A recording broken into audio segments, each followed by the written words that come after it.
Hello everyone. We're pleased to be joined today by Simon Troeth, Associate Partner and Canberra Office Head at Newgate, Australia, to hear his insights into what the Harper panel's final report means for Australian businesses and the extent to which we can expect the government to have the appetite to take forward the recommendations for legislative reform. Thank you, Simon. Thanks, Con. In addition to competition policy and law reform, we're hearing a lot from the government about looking at recommendations in other areas. To what extent do you think competition policy review will be at the top of the government's list of priorities?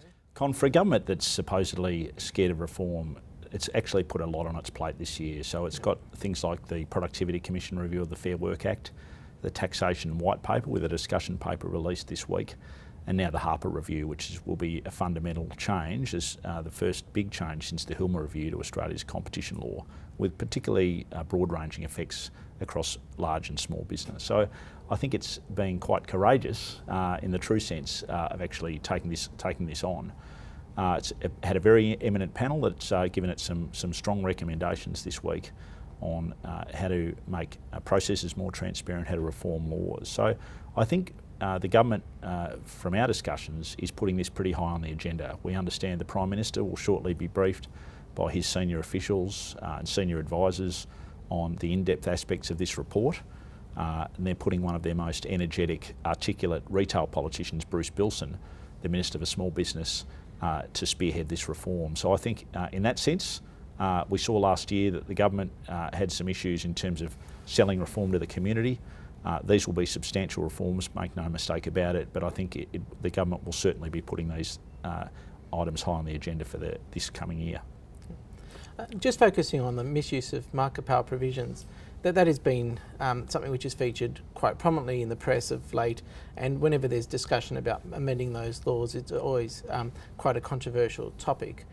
The panel has made quite a few recommendations about changing the law in this area, and I think it's probably two that have significant importance. The first one is moving to an effects test, and the second is removing any requirement for the Commission to need to establish that there's a causal connection. I know Senator Barnaby Joyce has a particular view about the operation of the misuse of market power provisions, and we saw that with the Birdsville amendments, how he sought to make it a lot easier for the Commission to prove predatory pricing being in contravention of the law under those provisions.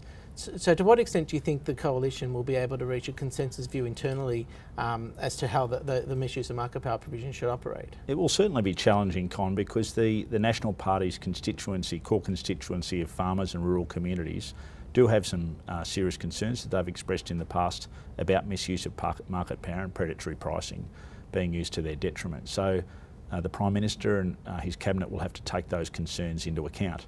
But played properly, this could be a really big winner for the government. If they can explain it properly in retail terms, what it means to the community in terms of lower prices and the benefits of competition, particularly as far as competition drives innovation, which drives productivity. And without an open economy, the community won't have the access to those benefits that innovation provides. So that will be a very major challenge for the government. But I think provided it can listen to those concerns, take them seriously, in the policy proposals that are being developed, that the government will start developing this week, they have the potential to derive some significant benefits from the report and the resultant reforms. So looking at sort of the recommendations generally, they've been quite wide-ranging, and there's quite a number of recommendations about law reform. Realistically, which ones do you see the government sort of taking forward, and which ones might drop off before the next election? Well, I think anything that reduces red tape, that makes it easier within limits for business, small business in particular, to prove that injury has occurred, to remedy the complaints processes. The concept of a fair go still resonates very strongly in the Australian community. So I think anything that the government can do to improve that will be helpful. The establishment of a new regulator or a new body to replace the National Competition Council, I think it's time to modernise these processes. The report has rightly identified the strongly disruptive effect of digital technology, and consumers are voting with their feet. They're going to services like Airbnb and Uber. That is challenging some of the more dominant, long-established players. Now, that's yet to play out in terms of other sectors, but I think the government will have to be careful not to ruffle the feathers of established industries in Australia, which are quite powerful, and will be putting their case very vigorously to the government over coming months. So what do you see as the significant obstacles to the government pushing forward for legislative reform? Well, it'll have to be very careful not to increase the red tape and regulatory burden on business. That's been one of its big political successes over the last year. Now Assistant Treasurer Josh Frydenberg prosecuted that very strongly, and that's continuing for the government in terms of reducing the costs of regulation. So it'll have to be careful that it doesn't take with one hand, give with another in that respect.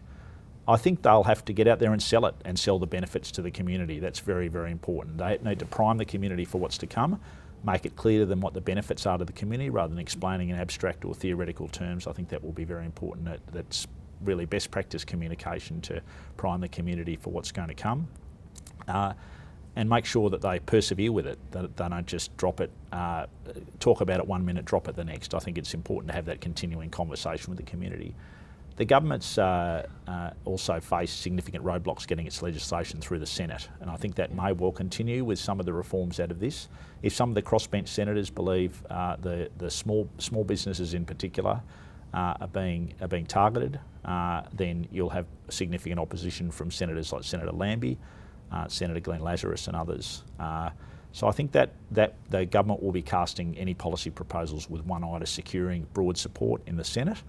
And also it'll be interesting to test the Labor Party's position on this. I mean, they've made some, when they've been in government previously, they have actually opened the community up to significant competition, and which received bipartisan support. So that will be interesting to see how they respond to these proposals that are coming out today. So I think the government will have several fronts that we'll have to think about to craft well-designed and well-targeted policy proposals that will be transformed into legislation. Yep. Thanks very much, Simon. I think the next 6 to 9 months are certainly going to be very interesting, and I think in one of the articles this week in the press it was described as a hot political potato, and it's certainly going to be that. So thank you. My pleasure. Thanks, Con.